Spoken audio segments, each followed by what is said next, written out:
Diplômé à l'Université libre de Bruxelles, il est né à Mbaya, en province du Sud-Ubangi, dans l'ex-Équateur. Jean-Jacques Mbungani est nommé ministre de la Santé publique, Hygiène et Prévention. Marié et père de 5 enfants, il est le premier Congolais à ouvrir un cabinet médical privé à Ixelles, quartier Matongué à Bruxelles, la capitale de la Belgique. Il est médecin généraliste. Il a longtemps presté en Belgique. Il est également cadre du MLC, parti cher de Jean-Pierre Bemba. Pour son mandat, le nouveau ministre de la Santé sera confronté à plusieurs défis, dont notamment la pandémie à Covid-19, où la RDC est à sa deuxième vague, avec 20 611 des cas confirmés. L'autre défi, c'est l'épidémie de rougeole, qui gagne à nouveau avec plus de 13 200 cas enregistrés entre début janvier et fin mars 2021.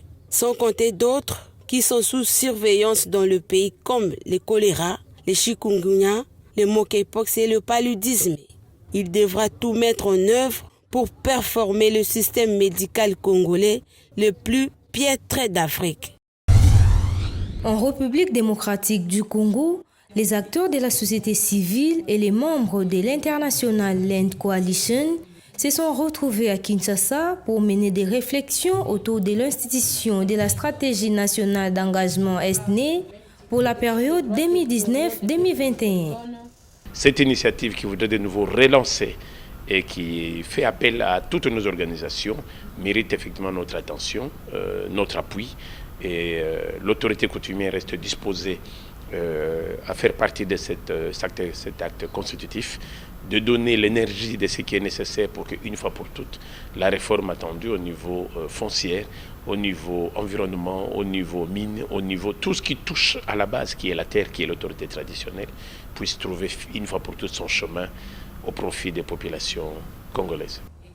L'objectif général de cet atelier national est de consacrer la constitution de la plateforme et de valider les actions de la stratégie nationale d'engagement ESNE 2019-2021 afin de permettre aux membres de se l'approprier.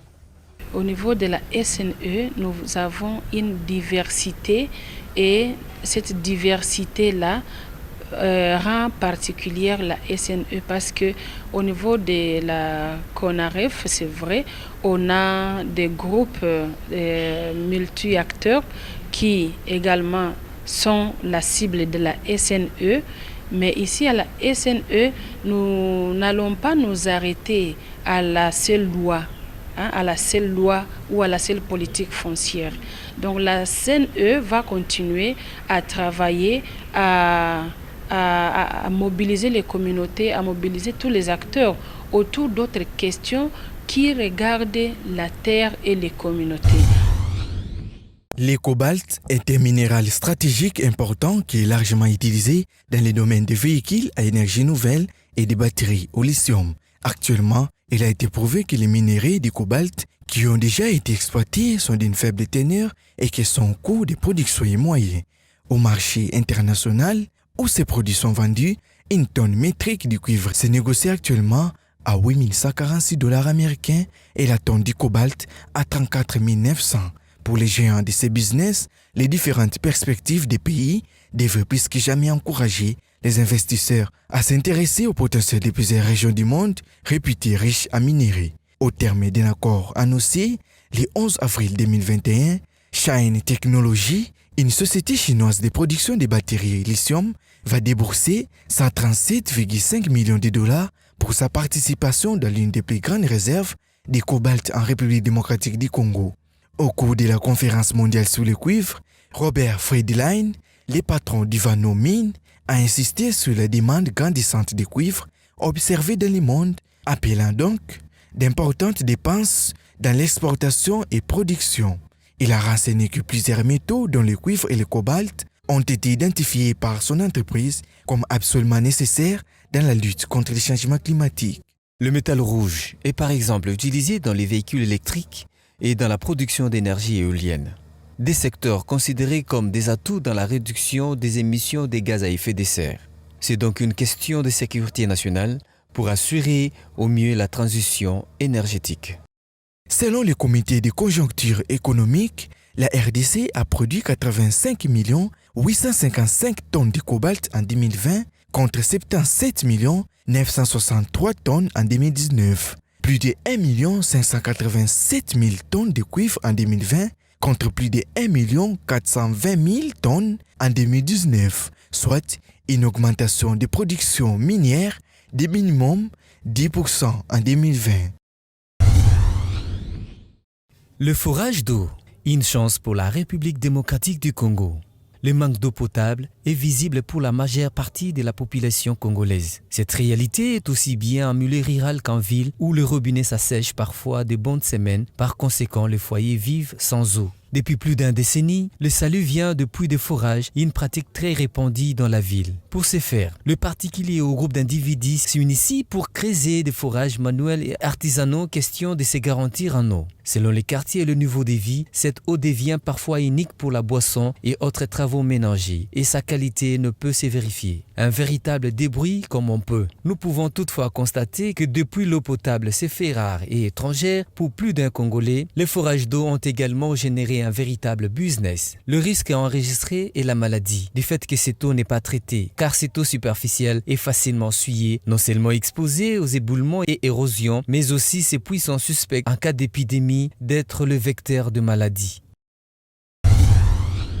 Le député provincial de Kinsenso, Kajos Mafolo, a fait l'état de lieu de la situation dramatique qui a coûté la vie à 4 individus de sa localité. Pour l'élu du peuple de Kinsenso, le constat est amer. Le ravin causé par les eaux de pluie ne cesse de gagner du terrain. Actuellement, l'urgence est à faire pour épargner les habitants du quartier Mujinga de ces grands dangers qui le guettent. Je suis venu voir de mes propres yeux les dégâts qui ont été causés par la pluie et chercher à trouver une solution tant soit peu. Ce qui concerne cette route, les travaux vont commencer incessamment. J'ai été avec le président Jean Akaboun, je le cite, il m'avait confirmé que tout est en ordre.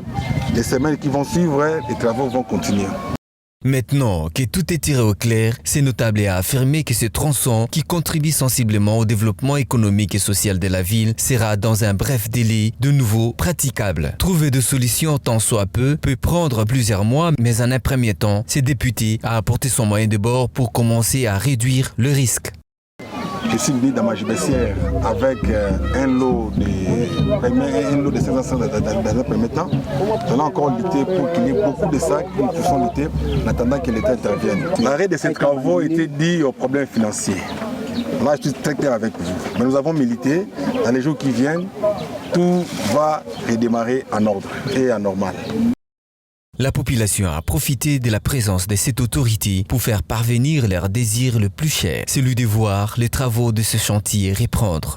nasengi na bakonza mboka ba soutenir biso même si na basaki na bani po yeto ba ko sala dik o ezana bassin na biso o ezali koloa même ba fulu oyo bokonza mboka Jantini gouverneur de la ville de Kinshasa zozwa ko kena ko boire kuna ba érosion mususu ba meka un peu ko ça be fort ba mutu kane comment po ba parcelle pena ndenge kebe ma totala ka papa somi le pango azui retraite na mais sibitima papa tikali ka na ba document pa le pango ki toute nos familles tout sera en ordre. Comment est-ce qu'on deviendra dans un avenir déjà là. On avait débuté et puis on a stoppé à cause de l'argent. Ce lot des sacs rentre surtout dans l'effort de lutter contre l'autre écoulement de terrain en cas de pluie. Mais il faut plus d'engagement de la part du gouvernement pour que la population soit épargnée. L'orange ou orange douce est le fruit de l'oranger, du nom scientifique Citrus sinensis. Elle est de la famille des rutacées. Comme pour tous les agrumes, il s'agit d'une forme particulière de baie appelée hespéride. Comme son nom l'indique, elle est de couleur orange. Comestible, elle est réputée pour sa grande teneur en vitamine C, bien que cette dernière ne soit pas particulièrement haute comparée à d'autres fruits et légumes. C'est le 4e fruit le plus cultivé au monde. Il s'agit en termes botaniques d'une baie qui possède une peau épaisse et assez rugueuse. Elle se découpe en quartiers comme sa cousine la mandarine. Le fruit se consomme cru sans la pelure ou en salade de fruits, cuit en confiture ou pour consommer son jus. La peau de l'orange est composée de 2 couches. Une couche extérieure colorée orange nommée l'épicarpe ou le zeste qui contient de nombreuses glandes à essence et une deuxième couche distincte blanchâtre et spongeuse appelée mésocarpe. Jusqu'à la première moitié du XXe siècle, l'orange était un fruit de luxe et souvent offert comme un précieux cadeau de Noël et Saint-Nicolas aux enfants en Belgique et aux Pays-Bas. Le fruit est consommé frais, mais il est aussi utilisé dans d'innombrables recettes comme le jus d'orange qui couvre 54% du marché des jus de fruits, des confitures, les pâtisseries et même certains alcools. L'orange est aussi réputé pour traiter certaines taches de noirceur sur la peau, mais un contact prolongé ou un frottement avec la peau couplé à une exposition au soleil peut provoquer des rougeurs irritantes et des démangeaisons désagréables. Une étude chez l'homme a montré l'effet anxiolytique de l'odeur de l'essence d'orange diffusée dans l'atmosphère. Les zestes, confitures ou marmelades faits avec des écorces d'orange traitées avec des produits phytosanitaires peuvent contenir des quantités significatives de résidus de pesticides. L'orange est cultivée en République démocratique du Congo et très vendue à Kinshasa à un prix abordable. Par conséquent, elle peut être à la portée de tous. Rappelons que tous les fruits se doivent d'être bien lavés avant d'être consommés.